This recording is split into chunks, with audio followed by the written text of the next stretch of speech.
Bismillahirrahmanirrahim. Assalamualaikum warahmatullahi wabarakatuh. Alhamdulillahi rabbil alamin. Asyhadu an la ilaha illallah wa asyhadu anna Muhammadan abduhu wa rasuluhu. Allahumma fasalli wa sallim wa barik wa zid ala habibina al-mustafa sayyidina Muhammadin wa ala alihi wa sahbihi wa man walahu amma ba'du. Saudara seiman yang dirahmati oleh Allah Subhanahu wa taala. Memang Allah Subhanahu wa taala menganjurkan kita untuk berdoa. Allah Subhanahu wa taala berfirman, "Wa qala rabbukum ud'uni astajib lakum." Dan Allah Subhanahu wa taala Tuhan kalian mengatakan, berdoalah kepada saya, maka saya akan mengijabah kalian. Dan orang beriman yang berdoa insyaallah taala tidak akan rugi. Allah Subhanahu wa taala pasti akan memberinya satu hal dari tiga hal yang dijanjikan. Salah satu dari tiga hal yang dijanjikan. Sebagaimana hadis Abi Sa'id al-Khudri radhiyallahu anhu yang diriwayatkan oleh Imam Ahmad dalam musnadnya, Imam al-Bukhari dalam Adabul Mufrad, begitu juga Imam Ibnu Ja'ad dalam musnadnya, dan Syekh Syuaib Arnaud menghasankan hadis ini.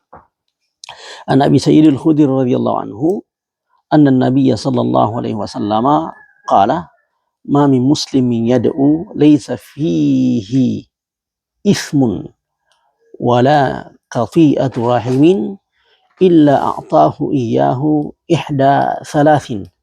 Artinya, tidak ada seorang beriman yang berdoa kepada Allah Subhanahu wa taala dan dalam doa tersebut tidak mengandung doa yang meminta untuk melakukan dosa, atau tidak mengandung doa yang agar supaya hubungan silaturahim terputus, maka pasti Allah SWT akan memberinya salah satu dari tiga hal.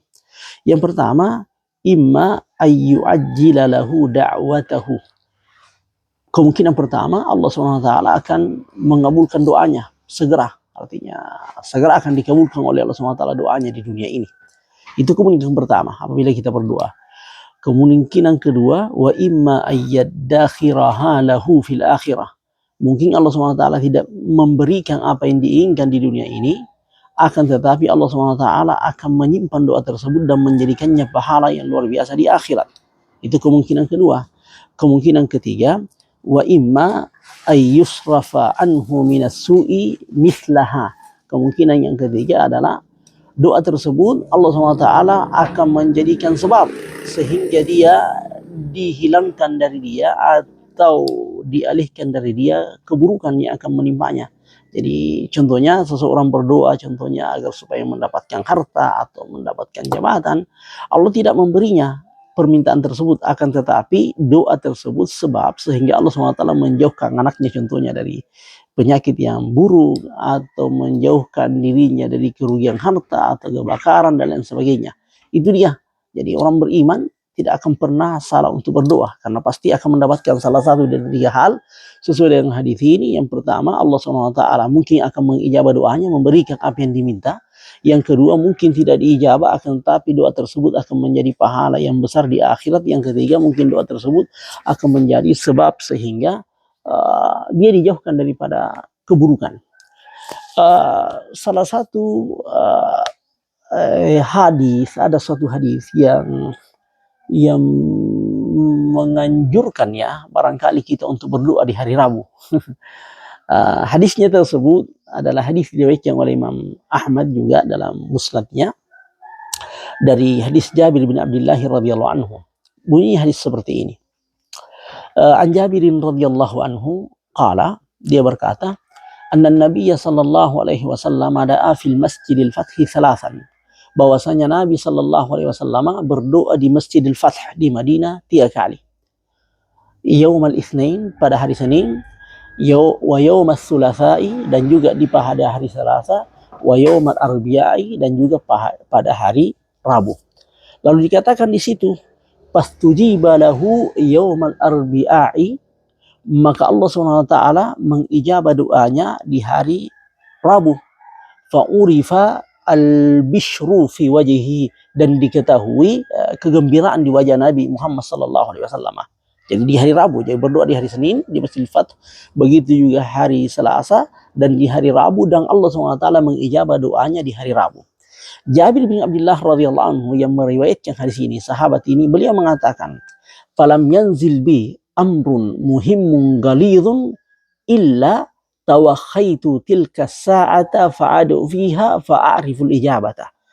Jabir mengatakan, maka setelah itu apabila saya ditimpa sesuatu yang penting dan itu berat, maka saya pasti mencari, mengusahakan mendapatkan waktu itu. Dan waktu itu, maaf ya, di lafaz hadis saya lupa menyebutkannya, dikatanya diijabah di hari Rabu bainas salataini, di antara dua salat. Riwayat yang lain dikatakan dua salat tersebut antara duhur dan asar.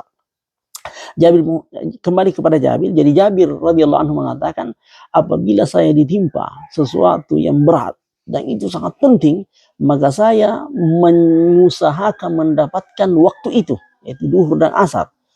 Maka Allah SWT, saya berdoa kepada Allah SWT di saat itu, dan Allah SWT mengijabah doa saya. Itu kata Jabir radhiyallahu anhu.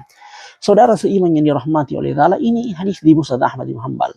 Terus terang hadis ini diperdebatkan oleh ulama karena pada sanadnya ada dua hal. Yang pertama, ada rawi yang bernama Kathir bin Zaid al-Aslami. Yang kedua, yaitu seorang gurunya dia yang bernama Abdullah bin Abdurrahman bin Ka'b bin Malik radhiyallahu anhu. Dia tabi'in. Pertama, Kathir bin Zaid al-Aslami.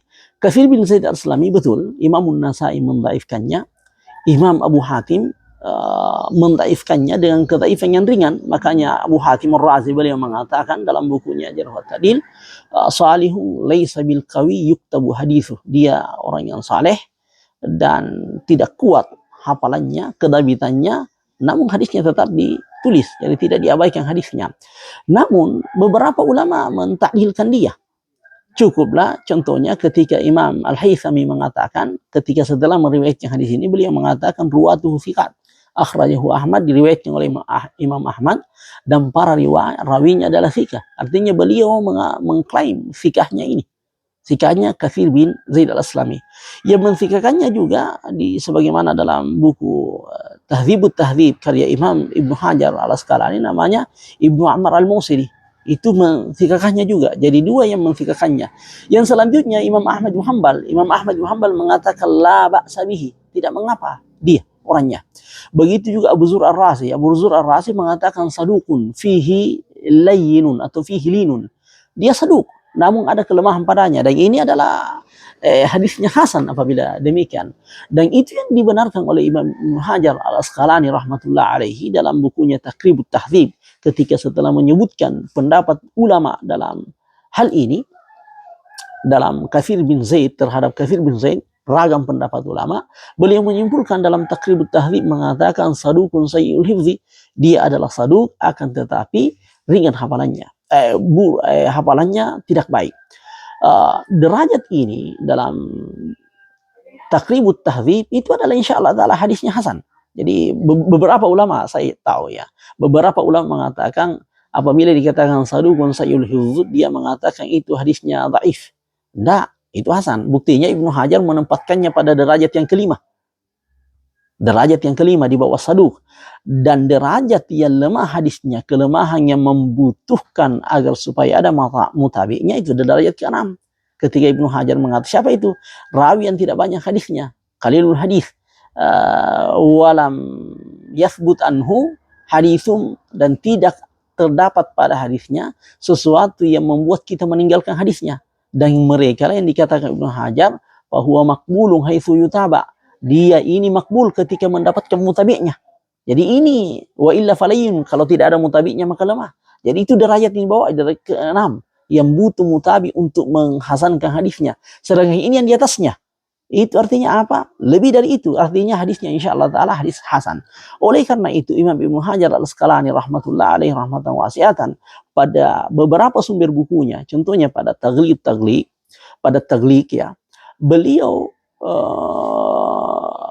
mengatakan bahwasanya pada hadis yang diriwayatkan oleh ini Kathir bin Zaid, beliau mengatakan apa? Beliau mengatakan wa huwa fil jumlati haditsun hasan. Jumlahnya hadisnya hasan. pada Mutalib al-Aliyah, bukunya beliau, dan juga pada Bulughul Maram, beliau menghasankan hadis yang pada sanadnya adalah ada Katsir bin Zaid. Oleh karena itu hadis ini insyaallah telah hasan. Dan itu juga disimpulkan oleh Syekh Albani dalam bukunya Sahihut Targhib. Beliau menghasankan hadis ini. Itu yang pertama. Kemudian oleh karena itu Katsir bin Zaid insyaallah taala bisa diterima hadisnya.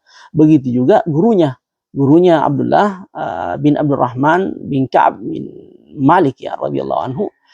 Betul tidak ada yang mentakdilkan dan tidak ada yang menjarahkannya secara langsung ya. Sehingga ulama mengatakan ini namanya majhulul hal. Majhulul hal itu dhaif. Akan tetapi begini, dia ini ditakdilkan oleh Al-Haythami seperti tadi. Al-Haythami mengatakan perawinya itu adalah thiqah, di antaranya adalah Ka'ab. Ini dia Abdullah bin Abdurrahman bin Ka'ab bin Malik. Begitu juga Imam Ibnu Hibban. Imam Ibnu Hibban menyebutkan orang ini dalam bukunya Thiqat. Kemudian ulama yang lain contohnya Ibnu Abi Hatim Ar-Razi menyebutkan dan tidak menyebutkannya dalam Jarh wa Ta'dil dan tidak menyebutkan padanya komentar ulama. Walhasil insyaallah taala hadis ini insyaallah bisa dikategorikan sebagai hadis hasan.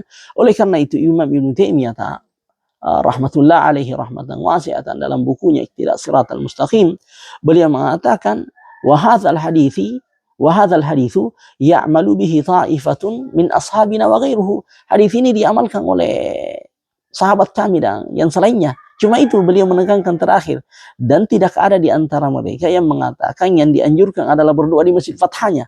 Akan tetapi yang dianjurkan adalah berdoa di waktu itu, waktu diijabah. Dan itu yang dikatakan oleh Jabir bin Abdullah radhiyallahu anhu. Beliau mengatakan tidak ada perihal yang datang kepada aku, perihal yang penting dan itu berat, kecuali saya mencari waktu itu, mengusahakan mendapatkan waktu itu, waktu antara dua salat zuhur dan asar, insyaallah taala, kemudian saya mendapatkan ijabah dari doa tersebut. Saudara seiman yang dirahmati oleh Allah Subhanahu wa taala, makanya insyaallah taala salah satu waktu di mana diharapkan Allah Subhanahu wa taala mengijabah doa kita adalah di hari Rabu, terutama itu tadi antara dua salat zuhur dan asar. Makasih. Assalamualaikum warahmatullahi wabarakatuh.